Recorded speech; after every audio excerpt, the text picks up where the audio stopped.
Ну, Киришов Сергей, член Общественной палаты Российской Федерации, руководитель администрации главной буддийской организации Республики Калмыкия. So his name is also my name. My name is Sergey Kirishov. I'm a member of the Civic Chamber of the Russian Federation, the organization similar to the Economic and Social Council in its nature, and he is also the head of administration of a leading Buddhist organization in Kalmykia, part of Russia. Next question. Ну, поскольку у нас в стране, в России, буддизм тоже является традиционной религией, и поэтому буддийские жители наряду с христианами и мусульманами активно участвуют во всех сферах жизни нашего гражданского общества, в том числе и участвуют в наблюдениях за выборами, поскольку нам также не безразлично и важно все, что происходит в нашей стране. И поэтому у буддийских монахов также есть опыт наблюдения за выборами в России. Вот. И поскольку я являюсь членом общественной палаты, и в нашей дружной стране с буддийской культурой, где тоже основное мировоззрение является буддизм, также проходят выборы, и поэтому я с большой радостью согласился поучаствовать в наблюдениях за выборами в Камбодже. So in Russia, Buddhists coexist with Muslims and Christians, and is one of the three traditional religions of Russia. And they have even specific regions in Russia where Buddhists have a majority of the population, and it's as a specific cultural identity and religious identity as well. So as a part of the society in large, Buddhist monks and Buddhists in general, they also participate in election observation and all other activities related to social life and all spheres of life.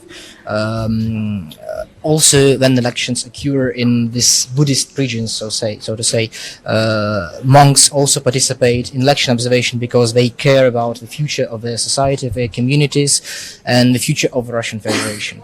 And when Sergey Kirishov, I'm sitting on his behalf, and I knew about the elections in Cambodia and that they were assembling the election observation mission after following the invitation from the National Election Committee of Cambodia. He decided to sign up and to travel to Cambodia in order to observe how elections being conducted here in the Buddhist country. Previously, he was already in Nepal. I was in Nepal in 2022 elections to the parliament. Я сказал про Непал очень правильно, что ты уже был. Your question? Yeah, my question is what can you see? Что ты увидел еще на выборах здесь непосредственно? Как ты их оцениваешь? Да, со стороны наших наблюдателей, то мы действительно не обнаружили каких-либо таких возможностей для нарушения или как-то подтасовки результатов голосования. Все действительно было честно, демократично, то есть по тем стандартам, которые приняты в России, у нас в стране. Да. So, as the polling stations have been, when they've been deployed, they have genuinely not seen even the possibilities for ballot stuffing or results rigging. I mean, we have been to 71 polling stations and 8 voting centers. I mean, and basically, of course, there are differences between the Russian electoral experience and the Cambodian electoral experience. That's obvious. But in general, in principle, we have not seen something extraordinary. And in fact, the election, I mean, the technical part of the election was more or less similar to the Russian one, like how the elections being conducted at the polling stations in Russia on election day. Что-то еще? Yeah, my another question is, I want to know his opinion. Like, is this election is being conducted based on national standard? National standard of Cambodia. Yeah, national standard. I mean, worldwide something as International standard. International standard. Sorry, international standard. Соответствует они международным стандартам выборов. Ну, ты ответь тогда за меня. Хорошо. He covered that partially in his previous reply. I will follow up.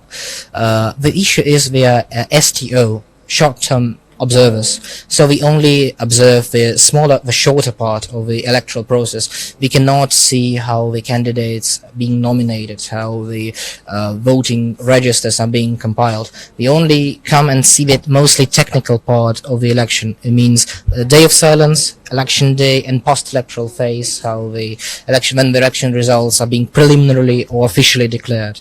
And in this considering these limitations, we see that on the technically wise, yes, the election was conducted fair, transparent, and according to international standards. Я просто добавлю, что Да. камбоджийцам не стоит сравниваться с другими. Главное, чтобы народ Камбоджи Был сам доволен. видел, был доволен самими выборами, потому что некоторые стандарты, они в зависимости от менталитета страны могут отличаться. Например, у нас в России мы палец в Не чернила окунаем. не макаем, да, а здесь это делает, и что, собственно, Люди хвастаются. да, что очень интересно, мне очень понравилось, но это не пойдет у нас в стране или в какой-либо там, допустим, в Америке, но мне эта процедура очень понравилась. And I also insist that Cambodia should not compare itself to other nations so much.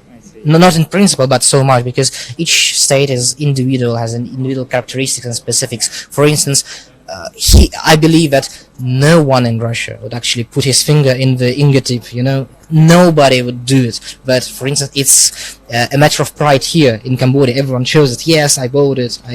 I'm so happy. Yes. Look, see, I'm an active participant of the elections. So, he says that the best is for the Cambodian people just to feel that the officials they elect comply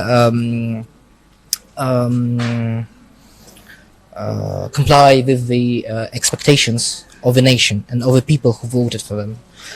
It's best to see if the people are genuinely satisfied with their choice, then that's a primary goal for the electoral system. And standards, you cannot unify all standards. I mean, unification, one size fits all solution is not an option.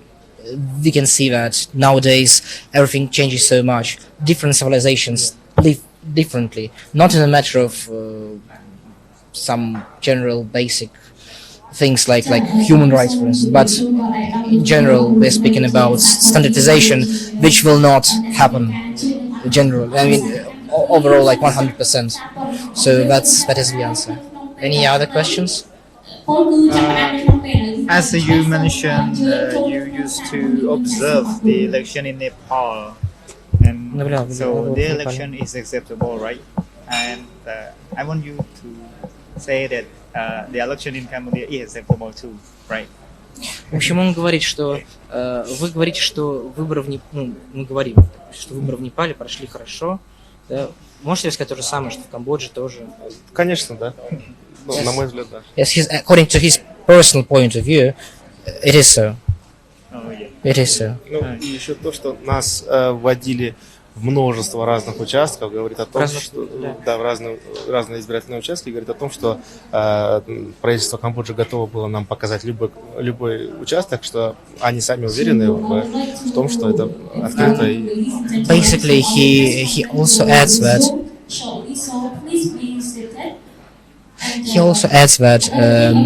the government of Cambodia was ready to show us any polling station we wanted.